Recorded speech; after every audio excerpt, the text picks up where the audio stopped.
Quelques grammes de bonheur à consommer sans modération. N'hésitez pas à liker, commenter et n'oubliez pas de vous abonner et activer la cloche. C'est parti. Quelques grammes de bonheur. Quelques grammes de bonheur. Quelques grammes de bonheur. Quelques grammes de bonheur. Quelques grammes de bonheur. Quelques grammes de bonheur. Quelques grammes de bonheur. Quelques grammes de bonheur. Quelques grammes de bonheur. Bonjour ou bonsoir, quelle que soit l'heure, bienvenue à tous. Aujourd'hui, nous sommes avec Sylvain, 60 ans, qui est musicien et qui réside à Yverdon. Bonjour Sylvain. Bonjour. Comment vas-tu ? Mais ça va très bien, merci. Merci à toi d'être avec nous. C'était un plaisir et un honneur, comme à chaque invité, d'être avec toi. Alors Sylvain, tu résides à Yverdon. Dans quel endroit de la France, ou pas de la France d'ailleurs, se trouve cette ville ? D'accord, je me trouve en Suisse en fait, et puis c'est ce qu'on appelle la région du Nord vaudois. D'accord, bien merci pour l'information, je ne connaissais pas du tout. Et comment s'appellent les habitants d'Yverdon ? Ce sont les Yverdonois. Yverdonois, c'est joli. D'ailleurs, Oui, ça va très bien avec la saison dans laquelle nous sommes, puisque nous sommes en hiver. Exactement. Et tu es musicien, Sylvain, est-ce que je peux te demander, même si on a l'impression de savoir ce que c'est, en quoi consiste ce métier ? Alors, disons qu'il y a plusieurs variantes dans ce métier-là. Pour moi, en ce qui me concerne, j'ai commencé comme enseignant, professeur de musique, et ensuite professeur de piano, et puis maintenant je me suis dirigé depuis un certain nombre d'années dans la louange, c'est-à-dire que j'anime la musique dans les églises, un petit peu partout dans la francophonie. D'accord. Et alors pour ceux qui ne sont pas au fait, parce que je crois qu'on a déjà eu dans un épisode quelqu'un qui non, pas de la louange, qui était pasteur, qui nous avait un peu expliqué du coup. Est-ce que tu peux dire aux non aguerris en quoi consiste la louange ? Qu'est-ce que c'est exactement ? Alors c'est en fait encourager les gens à chanter dans l'église et puis surtout à s'adresser aussi à Dieu, à leur donner leur prière et leur reconnaissance au travers de chants et de musique que l'on compose ou que l'on anime dans les communautés chrétiennes ou bien dans des rassemblements, dans des célébrations, dans différentes occasions où des gens ont envie d'être ensemble pour déclarer leur foi en musique. D'accord, alors c'est quelque chose qui semble unir, on l'avait déjà vu avant, et comme une conversation et un remerciement, c'est ça, envers Dieu, c'est ça, hein ? Oui, c'est ça, c'est notre manière de dire merci à Dieu. On peut le dire avec une prière, mais aussi avec de la musique, ce qui nous aide souvent à formuler peut-être des phrases, des mots, des expressions. Merci pour ces éclaircissements très clairs. J'espère qu'ils le seront pour vous. En tout cas, pour moi, ils le sont. Alors, Sylvain, est-ce que ton bonheur a un rapport quelconque avec ce que tu fais, l'endroit où tu vis, ou pas du tout ?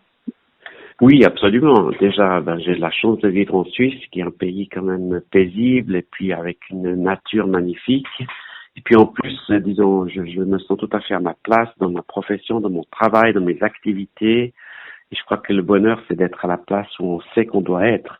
Et moi, je le sais, je me sens vraiment paisible et plus que paisible, convaincu que ce que je fais a un sens, un but. Et puis du coup, ça m'apporte beaucoup de bonheur et de joie. Waouh, oui, effectivement, la Suisse a cette réputation, voire ce cliché d'être un endroit calme, trop calme, mais toi tu confirmes effectivement que tu vis un endroit paisible, joli en plus, parce que pour ceux qui sont déjà allés en Suisse, que ce soit allemande, italienne ou française, effectivement elle est jonchée de magnifiques paysages, je pense notamment à Ouchy pour ceux qui connaissent, et là tu nous dis quelque chose d'important sur le bonheur, parce qu'à travers chaque épisode on explore quelques pistes du bonheur, que être à sa place, c'est déjà le début, voire le summum du bonheur. Est-ce que cette place, toi, tu l'as choisie ou la vie te l'a donnée en quelque sorte ? Je dirais que c'est un mélange des deux. D'abord, j'ai dû peut-être saisir ce à quoi j'étais appelé, ce que j'étais capable de faire. Quand j'ai compris cela, j'ai trouvé ma voie et puis j'ai choisi aussi de faire ce travail-là parce que c'est pas forcément évident ou confirmé par chaque personne autour de moi, mais moi je n'ai eu la conviction et je me suis lancé, je dirais, dans quelque chose qui était quand même un petit peu nouveau et différent. Et je m'épanouis dans ce travail, tout à fait.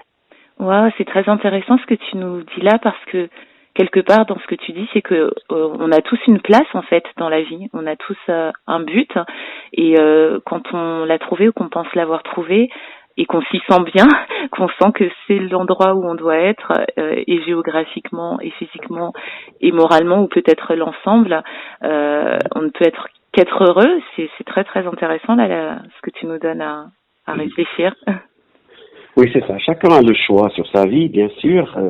Tout n'est pas écrit noir sur blanc, mais en même temps, à un moment donné, on sait qu'on a des capacités, des dons et des talents, et si on peut les faire fructifier, les utiliser, ben c'est comme ça qu'on va être épanoui et que les autres aussi vont en bénéficier, parce qu'on a tous une capacité aussi à partager les choses qu'on a reçues, et quand les autres le voient, ils en bénéficient aussi. Exactement, exactement, et c'est ce qu'on a déjà vu que certes être heureux c'est bien, mais apporter du bonheur aux autres, ça fait aussi notre bonheur. Et ce que j'ai entendu aussi entre les lignes dans ce que tu disais tout à l'heure, c'est que quand on se sent à sa place, les gens ne nous renvoient pas forcément la même chose, mais peu importe finalement non, si nous on s'y sent bien et légitime. Exactement, on peut pas valider, être validé par tout le monde, parce que certains ne comprennent pas toujours ce qu'on fait ou pourquoi on le fait, mais une majorité de gens voient notre épanouissement, notre bonheur, et puis ils peuvent aussi en bénéficier, je pense, dans la plupart des professions. Bien sûr, bien sûr.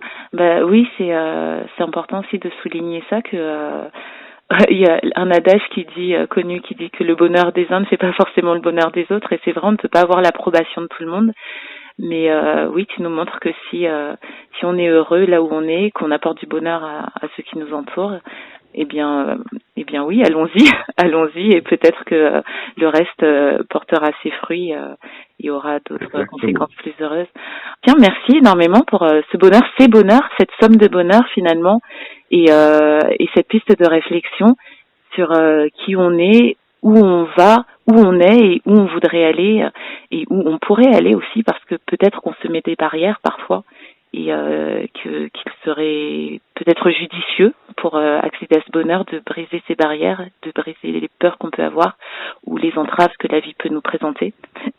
Exactement. En tout cas, la peur n'est jamais une bonne conseillère, et puis des fois il faut prendre des risques et puis se lancer dans des choses nouvelles, différentes de ce qu'on avait peut-être prévu.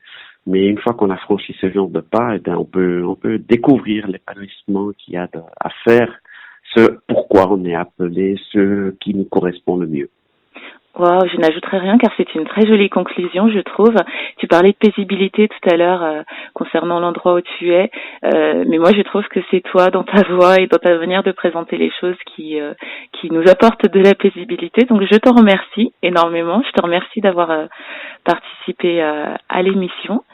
Et j'espère que merci, et j'espère que si tu as un autre bonheur à nous conter, tu reviendras sans hésiter. Moi, ce sera avec joie que je te recevrai à nouveau, en tout cas. Ok, magnifique. Eh bien, que Dieu aussi vous bénisse et prenne bien soin de vous. Oh, merci, c'est très gentil. Et en tout cas, je te souhaite de prendre un grand soin de toi, de prendre soin de la vie que tu as, de ceux que tu aimes. Et je te dis à très vite.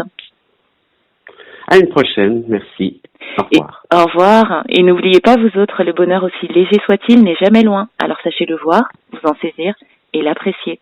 À bientôt. Quelques grammes de bonheur. Quelques grammes de bonheur. Quelques grammes de bonheur. Quelques grammes de bonheur. Quelques grammes de bonheur. Quelques grammes de bonheur. Quelques grammes de bonheur. Quelques grammes de bonheur. Quelques grammes de bonheur.